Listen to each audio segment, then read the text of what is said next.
Well, well. If it isn't the famous Miss Jessi, one of Ayla's bodyguards sneered. Hasn't the old man kicked the bucket yet?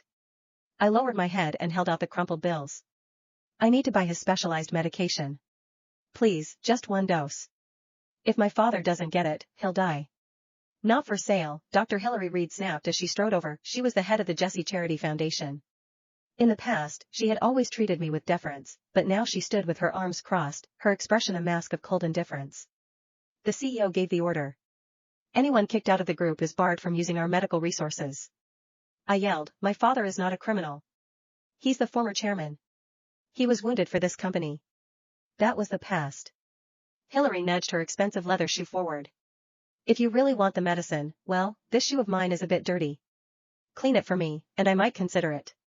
The shoe was stained with coffee and mud. A crowd of onlookers gathered, some were even people I had previously sponsored through the foundation. They pointed and jeered. Look at Nathalia. She used to be so high and mighty, and now she's like a stray dog. Clean it, you washed-up princess. Stop acting so proud. I clenched my fists until my nails dug into my palms. My father's pained moans echoed in my ears. I dropped to my knees, my kneecaps cracking against the cold tile. Lowering my head, I took out my own handkerchief and began to wipe the filthy shoe. The bitter smell of coffee and the earthy scent of mud filled my nostrils. I fought the urge to gag. I wiped once, then again. A wave of jeering laughter swept through the crowd. She's actually doing it. She has no shame. A high heel pressed down on my hand.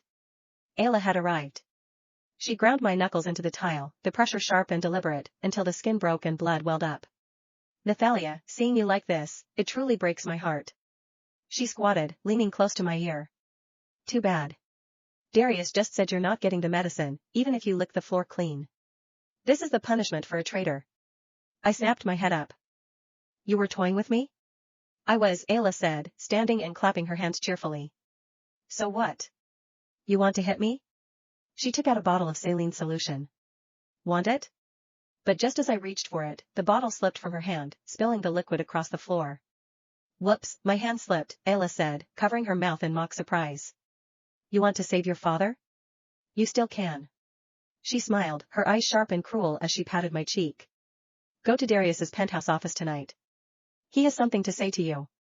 Play your cards right, and maybe he'll show a little mercy. For my father, I went to Darius's office. The moment I pushed the door open, a gust of warm air hit my face, a stark contrast to the icy world outside. Darius sat on a leather sofa, his gaze dark and cold, while Ayla snuggled beside him like a lazy cat. You're here? Darius swirled the red wine in his glass. On all fours. Crawl over here like the dog you are. I clenched my jaw, knelt on the floor, and crawled, step by agonizing step, toward him. The medicine? You promised me.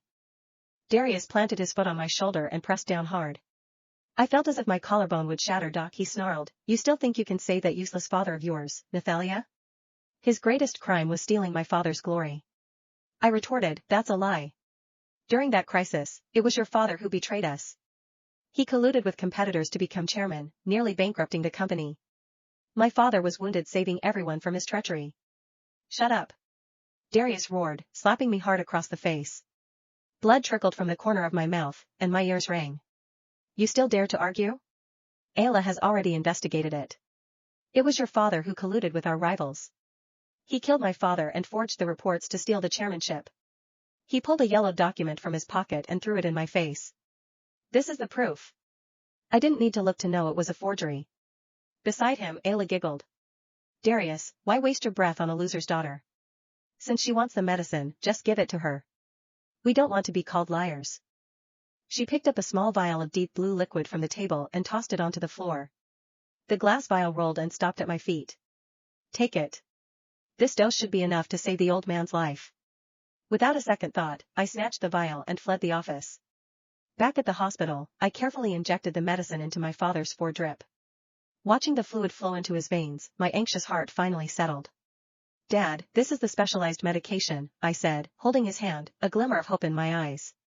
When you get better, we'll leave this place. We'll go to a small town far away, where no one knows us. My father smiled weakly, his eyes full of guilt. Nathalia, it's all my fault.